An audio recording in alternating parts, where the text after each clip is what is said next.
E aí começou o desespero. Porque me diagnosticou com síndrome do pânico, síndrome disso, síndrome daquilo, e transtornos. E eu comecei a tomar a tarja preta. Valium, Rivotril, várias tarjas pretas. E isso começou a me dopar, me tirar da realidade. Mas, ao mesmo tempo, eu ficava em casa e eu tinha muito medo. Porque quando eu ficava em casa sozinha, eu achava que aqueles espíritos... E eu não via um espírito como eu tô te vendo, não. Eu vou falar assim para vocês entenderem, tá? Eu via tipo o Dementador do Harry Potter. Sim. Parecia sombras, sabe? Pretas, assim, que deixavam minha cabeça completamente atordoada, e isso foi se agravando. Foi aí que a mediunidade começou a vir de verdade com o pé na porta. Por quê?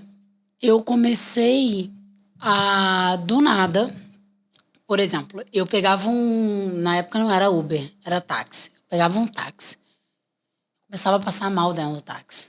Parecia que eu estava sentindo que tinha gente ali falando comigo e eu entrava em pânico. Minha cabeça começava a surtar e ficar nervosa. Eu saía com sensação de falta de ar. E isso começou a se agravar. No meu trabalho, eu já não conseguia ter mais concentração para trabalhar. E eu precisava atender pessoas, eu precisava lidar com gente, eu tinha um monte de coisa para fazer e eu não conseguia. A minha cabeça parecia que tinha 1000 vozes falando dentro dela. E eu comecei a... Eu achava que tinha alguma coisa errada, que eu ia morrer. Vou morrer.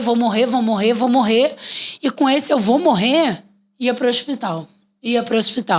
E nisso, gente, eu fui pelo menos umas 10 vezes para a emergência do hospital. E você que está nos assistindo, comenta, coloca aí no comentário se vocês conhecem alguém ou se vocês já passaram por isso também.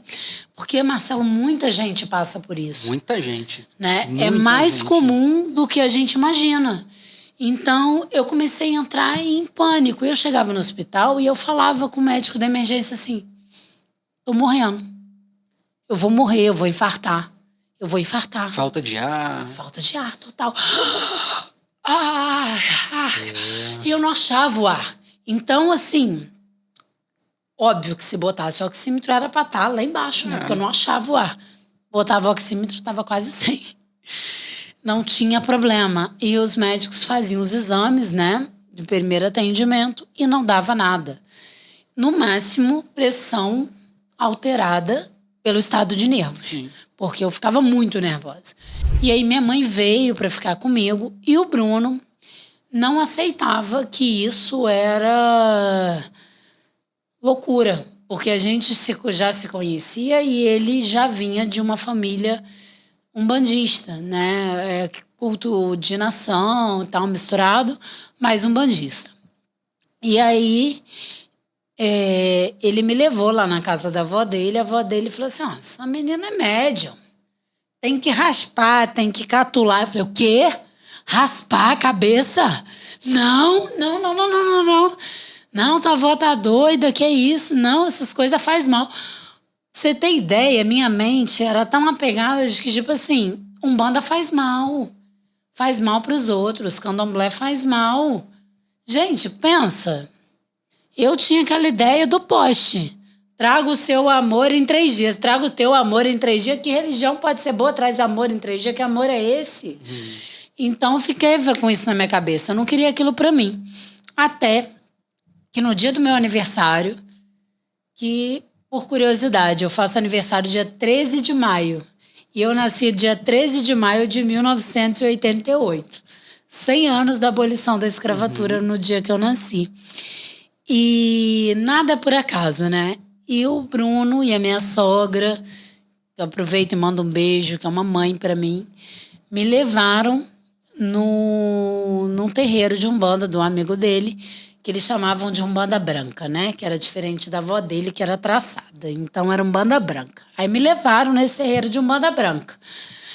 E aí, gente, quando eu entrei, de verdade, eu pisei, Marcelo, Botei meu pezinho no portão. Eu arriei. Eu fui curvando. E nada fazia eu levantar. E eu não conseguia ter controle. Minha mente estava totalmente embaralhada. Minha sogra tentando desencurvar. O Bruno me segurando. E nada de eu voltar. E aí, começaram os trabalhos. Eu estava arriada, curvada, fazendo assim, ó. E eu não conseguia nem controlar o movimento da minha mão. Eu só fazia assim. E nisso, me levaram lá para um guia. Aí, o guia falou assim, filha, vovô, né? Você é cavalo. Eu falei, o quê? Eu sou o quê? Falei, vão montar em mim? Não, eu sou gente, sou cavalo, não. Aí o Bruno me cutucou. Falou, não, ele tá falando que você é médium. Que cavalo é um modo de dizer, porque você, né, o guia vem e monta em você, entre aspas. E aí ele falou que eu precisava desenvolver, entender a mediunidade, que depois que eu começasse a entender o meu caminho, o propósito encarnatório, que eu iria me alinhar e a partir daí eu ia, né, e seguir e parar de usar medicação. Aí, Marcelo, eu comecei a me desenvolver num templo de Umbanda tradicional maravilhoso, que me ajudou demais. Em 6 meses, gente, 6 meses, acabou. Nunca mais usei nenhuma medicação. Nunca mais? Nunca mais.